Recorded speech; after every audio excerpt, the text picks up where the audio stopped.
Bonjour à tous, ici votre capitaine de route. Aujourd'hui, on va analyser ensemble la 17e étape de ce Tour de France qui a lieu cet après-midi. Départ de Grenoble, ville de 160 000 habitants, que l'on a magnifiquement esquivé hier. Le dernier départ qu'elle a accueilli, c'était en 2014, lors de la 14e étape qui menait à Risoul. Raphaël Maïka allait y chercher la première de ses 2 victoires sur ce tour, alors que Nibali, deuxième, confortait tranquillement son maillot jaune. Direction nord-est au départ pour les coureurs, où ils vont traverser les villes de Saint-Ismier, Crolles, La Terrasse, Goncelin et Aillevar-les-Bains. Après 45 km de course, le peloton entre de manière définitive en Savoie pour se disputer le sprint intermédiaire sur l'ancienne commune de La Rochette qui a fusionné avec Val-Gelon.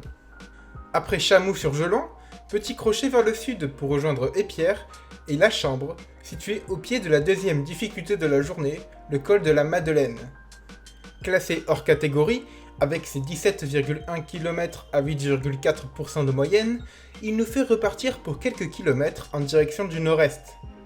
Difficile au pied, il ne propose de toute façon que peu de répit, ayant un seul kilomètre passant sous les 6% de moyenne. Un col régulier donc, mais très difficile et usant, parfait pour faire une sélection. À 5 km du sommet, on passera par Saint-François-Longchamp, village de 500 habitants. En haut de la Madeleine, il reste 63 km à parcourir, mais à peine une dizaine sur du plat. En effet, une longue descente attend les coureurs, environ 25 km, avant de tourner à droite direction sud-est et de traverser dans la plaine les villes d'Aigueblanche et Moutier, pour rejoindre le village de Bride-les-Bains, au pied de la dernière difficulté du jour. Et quelle difficulté! Le tout nouveau col de la Loze, dont les 7 derniers kilomètres sont réservés aux cyclistes, a tout pour devenir un classique dans les années à venir. Avec ses 21,5 km à 7,8% de moyenne, classé hors catégorie, il va faire très mal, d'autant que le profil retranscrit mal l'irrégularité des derniers kilomètres, alternant murs pouvant aller jusqu'à 20% et replat. Une particularité à surveiller, car elle pourrait faire très mal à certains coureurs. Dans l'ascension, on passera par Méribel, station de ski très réputée. Mais le peloton n'aura pas le temps de regarder le paysage, tant il sera en souffrance dans cette ascension très dure. Au sommet, on sera sur le point le plus haut de ce Tour de France, à 2304 mètres d'altitude.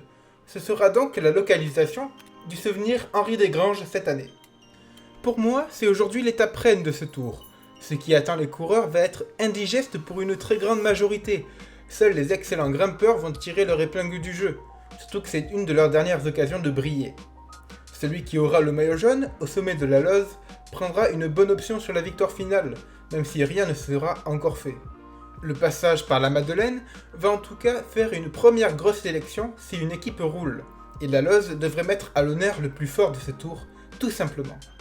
Pour résumer, ces 170 km entre Grenoble et le col de la Loze vont être hyper importants pour le général. Avoir un jour sans aujourd'hui n'est même pas envisageable. Tout est réuni pour assister à un immense spectacle. Voilà pour la présentation de cette étape que j'espère légendaire. Je vous mets juste ici mon pronostic pour aujourd'hui. N'hésitez pas à mettre le vôtre en commentaire.